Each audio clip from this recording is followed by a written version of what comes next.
కీర్తనలు 127 శైలజ చదవాలి. కీర్తనలు 127 4వ వచనం నువ్వే చదవాలి. కీర్తనలు ఎక్కడ ఉంది తెలుసు కదా, బైబిల్లో లాస్ట్లో. సరే, 127 4వ వచనం. కుమారులు 3వ వచనం. ఎస్, కుమారులు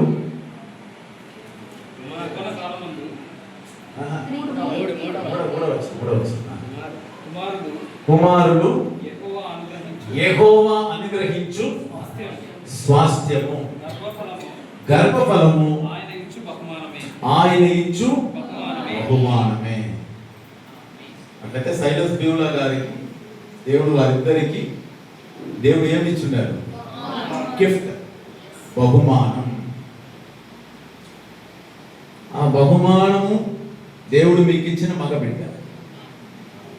మన ఆంధ్ర రాష్ట్రంలో మగబిడ్డ పుడితే అబ్బా, వాట్ ఎ సెలబ్రేషన్. సెలబ్రేషన్కి లిమిట్ ఏమి ఉండదు.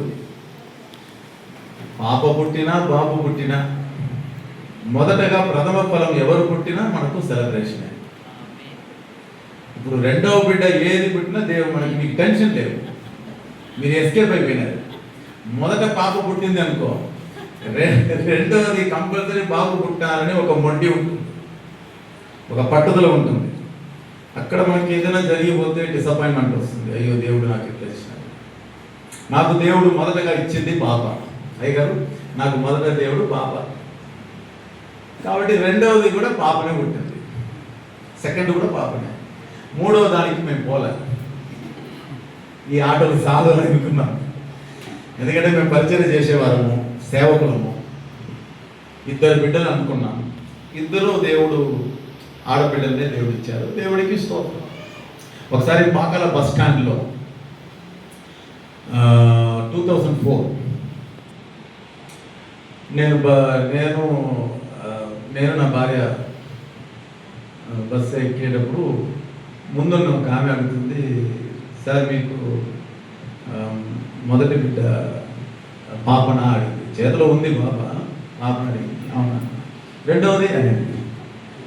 రెండవది అనేటప్పుడు ఆమెకి ఎక్స్పెక్టేషన్ ఎక్కువ. రెండవది ఎవరు? ఆమె మన బంధువులు కాదు, ఏం కాదు. రెండవది ఏంటంటే, నేను రెండవది కూడా పాప అని అంటే నన్ను ఒక మాలు చూసింది, అయ్యో బాబు పుట్టింటే నీకేమో బాధ.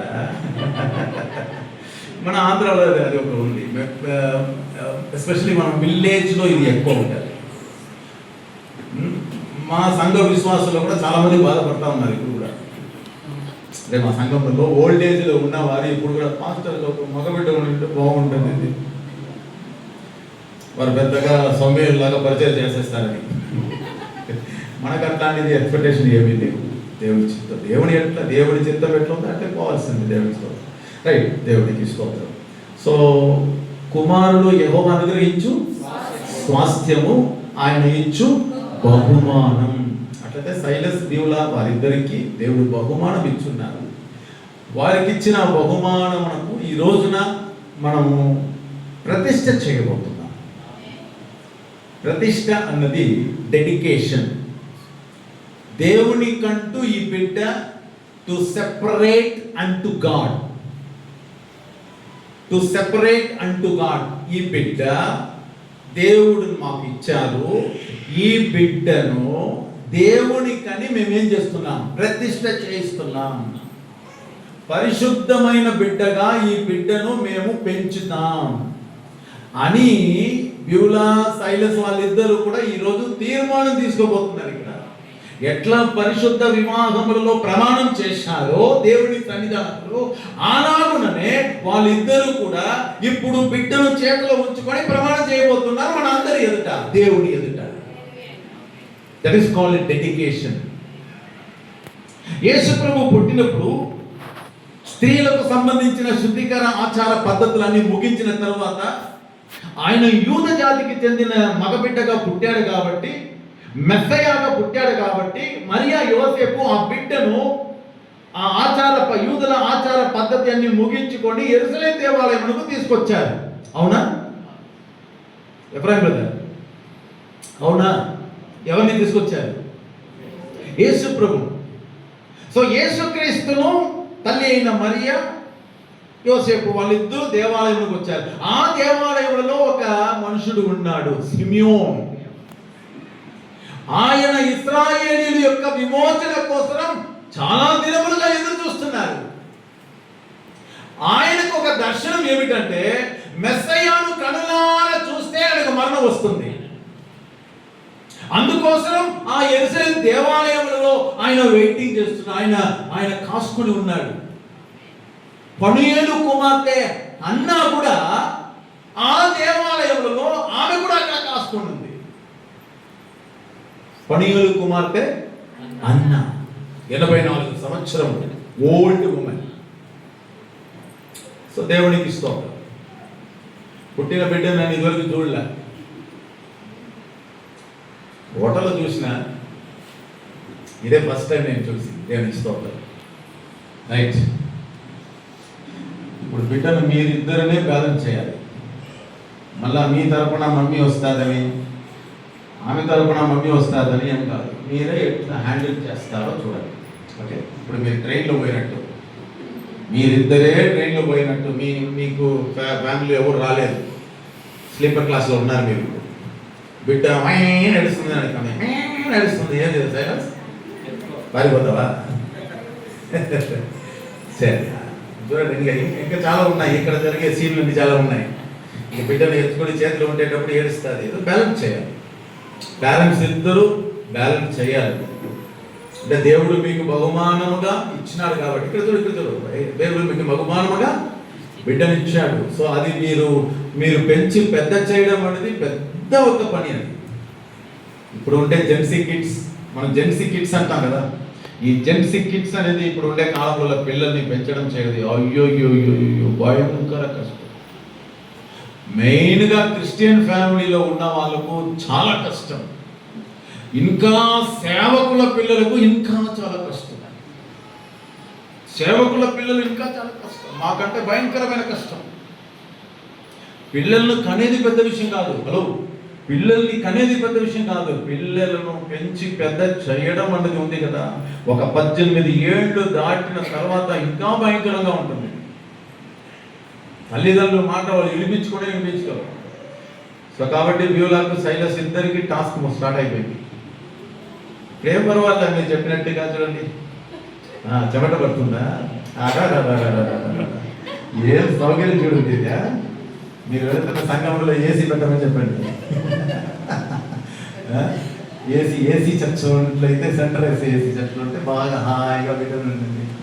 చాలా కష్టం, క్యారీ చేయడం చాలా కష్టం. కానీ ఆ టాస్క్ను దేవుడు మీకు ఇచ్చాడు కాబట్టి అది మీరు ఎట్లా సక్సెస్ఫుల్గా తీసుకొని పోతున్నారు, అది చాలా ఇంపార్టెంట్. హల్లెలూయా.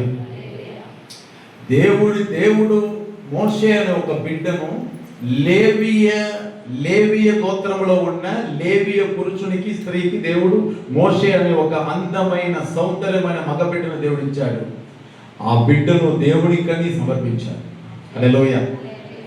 దేవుడికని సమర్పించాడు.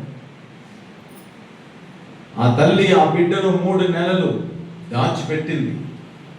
ఆ తర్వాత దాచిపెట్టలేక అని బైబిల్లో ఉంది. సో బిడ్డను మనము చిన్న వయసులో నుండే మనం ఏం కావాలి, పెంచి పెద్ద చేయాలి. దీంట్లో సక్సెస్ రేటు ఉంది, ఫెయిలియర్ కూడా ఉంది. పిల్లలను పెంచే విషయంలో కొంతమంది ఫెయిలియర్ అయ్యారు, పిల్లలను పెంచే విషయంలో కొంతమంది సక్సెస్ అయ్యారు. బైబిల్ చాలా ఉదాహరణ చెప్తుంది. నేను ఇప్పుడు అన్ని రెఫరెన్స్ చెప్పడానికి టైం లేదు. సమూయేలు మీకు తెలుసు కదా, ప్రొఫెట్ శామ్యూయేల్, షమూయేల్. ఆ షమూయేల్ అన్న ఒక ప్రవక్త బైబిల్లో ఇశ్రాయేల్ మ్యాప్లో దాను పైన ఉన్నాయి. ఉత్తర భాగంలో అంటే మ్యాప్ ఇట్లా ఉంటాయి కదా, పైన దాను, అది పైన నార్త్ సైడ్లో ఎండ్, అది దక్షిణ భాగంలో సౌత్ సైడ్లో ఎండ్ ఉంది బేర్షెబా. మీకు మన ఇండియా మ్యాప్లో నేను చెప్పినట్టంటే కన్యాకుమారి నుంచి కాశ్మీర్ వరకు. ఓకే, కన్యాకుమారి నుంచి కాశ్మీర్ వరకు. ఆ మాదిరిగా షమూయేల్ ప్రవక్త ఎట్లా ఫేమస్ అంటే, ఇశ్రాయేలీలో ఆ దాను మొదలుకొని బేర్షెబా వరకు ఆ గొప్ప దైవజనుడు అంత ఫేమస్, ఇంట్లోనే ఉండడు, 4 సార్లు సంవత్సరం అంతా తిరుగుతాడు. ఒక్కొక్కసారి తిరిగేటప్పుడు 3 నెలలు పోయి ప్రతి భాగంలో ఇశ్రాయేల్ దేశం అంతా కూడా 12 గోత్రములు చెదరి ఉంటే ఆ 12 గోత్రములలో ఉన్న ఇశ్రాయేలీలకు దేవుని ధర్మశాస్త్రమును బోధించేవాడు షమూయేలు. ఆ షమూయేలు గొప్ప ప్రవక్తగా ఆయన ఎదుగుతున్న సమయంలో ఇశ్రాయేలీలో ఏ మారుమూలలో ఎవరు ఉన్నా గాని షమూయేలు వస్తున్నప్పుడు సమూయేలును చూస్తే అందరూ ఆ దైవజనుడిని రెస్పెక్ట్ తో ఏం చేస్తారు? వందనాలు చెప్తా ఉంటారు. ఆయనకున్న పేరు, ఆయనకున్న ఘనత అంతటి. మీ అందరికీ తెలుసు, షమూయేలు 3 ఏళ్ల బాబుగా ఉండేటప్పుడు షీలోహు మందిరములలో తల్లి అయిన అన్న ఏం చేసింది? ఆ బిడ్డను తీసుకుని వచ్చి ఆ మందిరంలో వదిలేసిపోయింది. తల్లిదండ్రులు ఉన్న ఒక అనాథగా దేవుని మందిరంలో ఎదుగుతూ ఉన్నాడు షమూయేలు. ఆ చిన్న వయసులో దేవుని యొక్క స్వరమును అర్థం తెలియక, ఇది దేవుని స్వరమా లేదా దయ్యము యొక్క స్వరమా లేదా మానవ స్వరమా లేదా దైవజనుడైన ఏలి స్వరమా అన్నది కూడా అతనికి ఏమాత్రం తెలియక అలాంటి ఒక వయసులో ఉండేటప్పుడు దేవుడు షమూయేలుతో మాట్లాడినాడు. షమూయేలు 3 సార్లు పిలిస్తే 3 సార్లు షమూయేలు పోయి ఆ దైవజనుడి దగ్గర పిలుస్తున్నాడు, నా ఏలిన వాడా నన్ను పిలిచితివా అని. ఏలి అంటున్నాడు, కాదు నాయనా, పోయి పండుకో. 3 సార్లు వచ్చేసరికి వాడికి అర్థమైపోయింది, యెహోవా అతనిని పిలిచి ఉన్నాడయ్యో. బాబు, ఈసారి నువ్వు ఏదైనా శబ్దం వింటే నువ్వు ఉన్న చోటనే నువ్వు ఇట్లా అను, చిత్తగించుము, నీ దాసుడు ఆలకించుచున్నానని చెప్పు అని అన్నాడు, నేర్పిస్తున్నాడు. అలాంటి ఒక చిన్న వయసులో షమూయేలు ఏం చేస్తున్నాడు? దేవుని మందిరములలో ఎదుగుతూ. అట్లా మీకు ఇచ్చిన మగబిడ్డను మీరేం చేయాలి? దేవుని స్వరమును వినిపించులాగున మీరు దేవుని మందిరానికి తోడుకొని రావాలి. తిరుపతిలో ఉన్నా రైట్, ద్రోణాచలంలో పోయినా, రేపు మీరు ఎక్కడికి పోతారు? ద్రోణాచలం పుట్టినిల్లు కాదు, వచ్చేసింది మెట్టిల్లా. పుట్టినిల్లు మెట్లు అనేది నాకు తెలుగు సరిగా రాదు, చెప్పు. మెట్టినిల్లు మీ అత్తగారింటికి, రైట్? మీ అత్తగారింటికి పోవాలి. రూత్ అట్లే కదా వచ్చింది. బైబిల్లో రూతు మోయాబు దేశము నుండి నయోమిని వెంట పెట్టుకొని, అత్త నీ జనమే నచ్చున్నాము, నీ దేవుడే నా దేవుడు అని చెప్పింది కదా. ఆ మాదిరిగా ఆడికి పోవాలి. అక్కడ పోతే మీరు బ్యాప్టిస్ట్ చర్చా? Telugu Baptist church, okay, Baptist చర్చ్కి పోవాలి. అక్కడ బ్యాప్టిస్ట్